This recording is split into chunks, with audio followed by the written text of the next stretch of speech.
नमस्कार मंडळी, चला तर आज आपण अप्पे पात्रामध्ये साखर टाकून काय रेसिपी बनवणार आहोत हे तर तुम्हाला व्हिडिओमध्ये पुढे समजेलच. पण सणासुदीला लागणारा हा पदार्थ बाहेर खूपच महाग भेटतो, पण तुम्ही घरात असणाऱ्या एक वाटी साखरेपासून भरपूर प्रमाणात हा पदार्थ बनवू शकता. पदार्थ काय आहे हे देखील तुम्हाला व्हिडिओमध्ये पुढे मी सांगणारच आहे. त्यासाठीच व्हिडिओ शेवटपर्यंत बघा. व्हिडिओ जरी आवडला तर व्हिडिओला एक लाईक आणि आपल्या चॅनलला नक्की सबस्क्राईब करा. चला तर लगेचच रेसिपीला सुरुवात करूया. तर पाहू शकता, ही नॉर्मल वाटी सगळ्यांच्या घरामध्ये अवेलेबल असते, त्यामुळेच वाटीचं प्रमाण मी इथे तुम्हाला सांगणार आहे. तर ह्याच नॉर्मल वाटीने एक वाटी जी साखर असते आपल्या घरामध्ये ती साखर घेतलेली आहे. या जागी तुम्ही हा पदार्थ बनवण्यासाठी खडी साखरेचा सुद्धा वापर करू शकता, पण आपल्याकडे ही साखर आहे त्यामुळे याच साखरेचा मी इथे वापर करणार आहे. एक वाटी साखरेसाठी अर्धी वाटी इतकं पाणी लागलेलं आहे.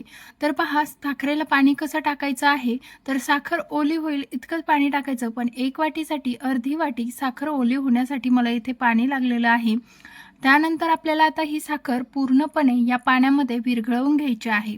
आता साखर विरघळवत असताना सतत हलवतच आपल्याला ही साखर विरघळवून घ्यायची आहे, जेणेकरून खालच्या साईडला आपली साखर चिकटल्या जाणार नाही. त्यामुळे सततच हलवत पळीने अशा पद्धतीने थोडीशी खालच्या साईडने दाबून हलवायची, म्हणजे लवकर साखर जी आहे ते मेल्ट होते. तर इथे ना अशाच प्रकारे आपण बऱ्यापैकी साखर जी आहे ते विरघळवून घेतलेली आहे.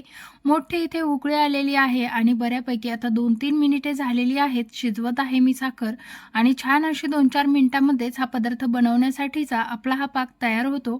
तर आता आणखीन थोडंसं आपण हलवून घेऊया. त्यानंतर आपल्याला हा पाक चेक करून घ्यायचा आहे.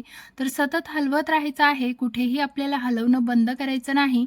तर इथे पहा, आपल्याला ना आता चाचणी चेक करून घ्यायची आहे, की आता एक तारी पाक आपला तयार झालाय की नाही हे चेक करून घेऊया.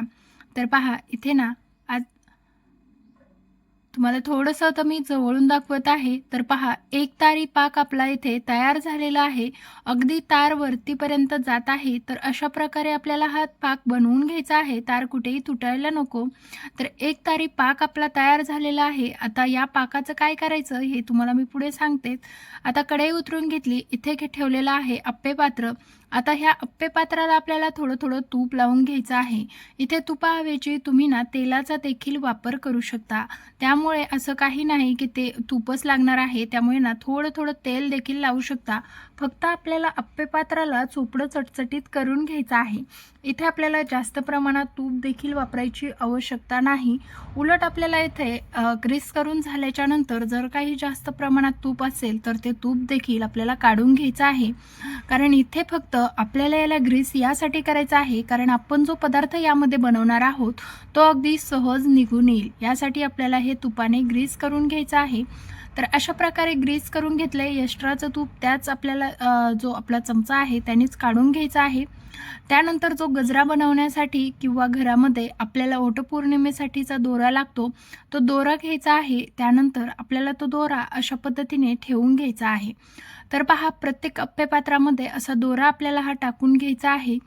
तर आता तुम्हाला जवळपास लक्षात आलंच असेल की आज आपण काय बनवणार आहोत. तर आज आपण गुढीपाडवा स्पेशल गाठी घरच्या घरी कशी बनवायची साखरेची ते पाहतोय. तर तुम्हाला ते व्हिडिओमध्ये समजणारच आहे की कशाप्रकारे झालेली आहे. एकदम सुंदर आणि मस्त अशी आपली गाठी तयार होते. तर बऱ्याच वेळेला आपल्याला बाहेरून आणायला जमत नाही आणि ऐन वेळेला सगळा गोंधळ उडतो. तर तुम्ही ना अगदी 15 ते 20 मिनिटामध्ये पूर्ण तयार गाठी बनवू शकता. म्हणजे पूर्ण प्रोसेस होते 15 ते 20 मिनिटामध्ये. तयार पाक आता आपल्याला या दोऱ्यांमध्ये घालून घ्यायचा आहे, म्हणजे ह्या अप्पे पात्रांच्या ज्या वाट्या आहेत त्यामध्ये टाकून घ्यायचा आहे. आता तुम्हाला किती मोठ्या प्रमाणात इथे गाठी बनवायच्या आहेत त्यानुसार इथे आपल्याला पाक टाकून घ्यायचा आहे. आता इथे ना मी व्हाईटच कलरच्या ज्या गाठ्या आहेत ते बनवणार आहे, त्यामुळे इथे आपण कुठेही कलरचा वापर केलेला नाही. पण तुम्हाला जर कलरफुल बनवायच्या असतील तर तुम्ही यामध्ये ऑरेंज, रेड, हिरवा कुठलाही कलर तुम्हाला करायचा असेल किंवा काही व्हाईट आणि काही ऑरेंज अशा करायच्या असतील, हिरव्या करायच्या असतील, तर तशा प्रमाणात सुद्धा तुम्ही वाट्यांमध्ये हे मिश्रण ठेवून बनवू शकता. आता आपल्याला हे कमीत कमी 20 ते 25 मिनिटे ठेवलं होतं. पूर्णपणे थंड झालेलं आहे. पाहू शकता 20-25 मिनिटामध्ये बरोबर सेट होतं. पण तुमच्याकडे जर वेळ असेल तर तुम्ही जास्त वेळ ठेवलं आणि कितीही वेळ ठेवलं ना तरीसुद्धा चालते. अगदी सहज दोऱ्याला धरून जरी हे उचललं ना तरीसुद्धा आपली गाठी अगदी फुटत नाही, तुटत नाही.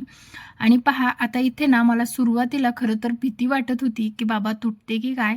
पण ती एवढीही लवचिक बनलेली नाही आणि एवढी कडक झालेली नाही. अगदी ना जिभेवर ठेवता विरघळेल अशी गाठी झालेली आहे. पण सहज तर ती कशाने तुटणार नाही. मग मला आयडिया आली एक साईडवरून दाबायचं म्हणजे अगदी सहज ती गाठी बाजूला येतीये. कारण आपण याला तूप लावलेलं आहे त्यामुळे ना खाली चिटकायचा असा प्रश्नच नाही. त्यामुळे ना अशा एक बाजूवरती या गाठ्या ज्या आहेत ते दाबून घेतलेल्या आहे आणि अगदी सहज त्या निघल्या जातात. तुम्ही पाहू शकता व्हिडिओमध्ये तुम्हाला दिसतच असेल की आपण आज अगदी एका साईडवरून दाबून घेतोय आणि अगदी सहजच ह्या गाठ्या ज्या आहेत ते निघल्या जात आहेत. बरंच खेड्यापाड्यात जर तुम्ही व्हिडिओ पाहत असाल ना तर पाहू शकता किती तुमच्या फायद्याची ही रेसिपी आहे. अगदी सहज ही गाठी बनवू शकता. तसंच लहान मुलांना गोड खायला आवडतं आणि ही गाठी तर सगळ्यांनाच आवडते. त्यामुळे तुम्ही सुद्धा ही होममेड गाठी नक्की बनवा आपल्या घरच्या साखरेने. शिवाय तुम्हाला जर एकदम पांढरी शुभ्र हवी असेल ना तर त्यासाठी तुम्हाला खडे साखरेचा वापर करायचा आहे. जर तुम्ही यासाठी खडी साखर वापरली ना तर त्यामुळे आणखीनच पांढरी शुभ्र होते. तशी तर ही गाठीसुद्धा एकदम पांढरी शुभ्र झालेली आहे. पण ना यापेक्षाही पांढरी शुभ्र तुम्हाला जशी विकत मिळते ना तितकी पांढरी हवी असल्यास तुम्ही त्या साखरेचा वापर करू शकता.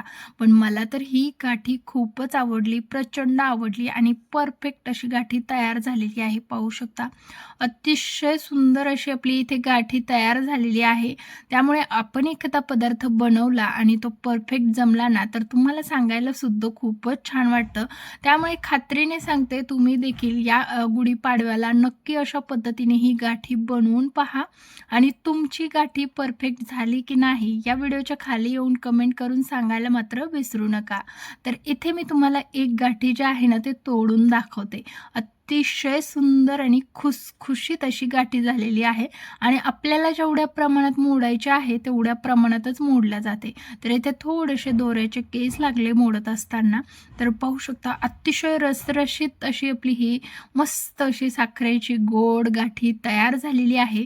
आतून तर इतकी सुंदर दिसते ना काचेसारखी, खूपच सुंदर. मला तर प्रचंड आवडली. मीच बनवली पण मला आवडली. तुम्हाला देखील नक्कीच आवडेल. त्यामुळे नक्कीच या गुढीपाडव्याला तुम्ही देखील अशी होममेड घरच्या साखरेपासून भरपूर प्रमाणात ही गाठी जरूर बनवा. रेसिपी कशी वाटली कमेंट करून कळवा.